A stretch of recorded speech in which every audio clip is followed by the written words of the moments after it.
Mənim pis cəhətim, Mənim pis cəhətim. Başda görək, görüm sən tapasın. çox yatırsan. Düzdür? Var amma ki, o qədər deyil də yəni. Oo. Ola bilər də yəni, çox deyil. Deyilsin. Sən pis cəhətin tənbəlsən. Ya, tənbəl deyil. Naborat mən ən çox hələ işgüzar adamım. Doğrudan. Sənin pis cəhətin veşsiz olmağın. Yo, veçsiz deyiləm, prosto ki, indi arada olur da, arada indi ola bilər də nəsə. Məncə sənin pis cəhətin səbirsizliyindir. Bəli, səbirsizlik, amma ən pis cəhətim o deyil.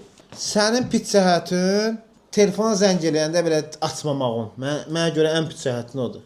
Da var da, yəni çox pisi var. Sənin pis cəhətin məncə bir sənin olacaq. Belə nəsə bir hadisə baş verir, belə çox takıntılı olursan. Məncə takıntılı ola bilər. Mənim pis cəhətim odur. O da pis cəhət. Takıntılıyam. Beynimə vururam. Bir dənə balaca detalı vururam beynimə. 3-4 gün özümə Amma gələm. saydıqlarımın da hamısı səndə var idi. Var idi, amma hamısı yoxdur. Nəysə, bu nə idi? Nə video, deyil. Hələ mən də özündən verir.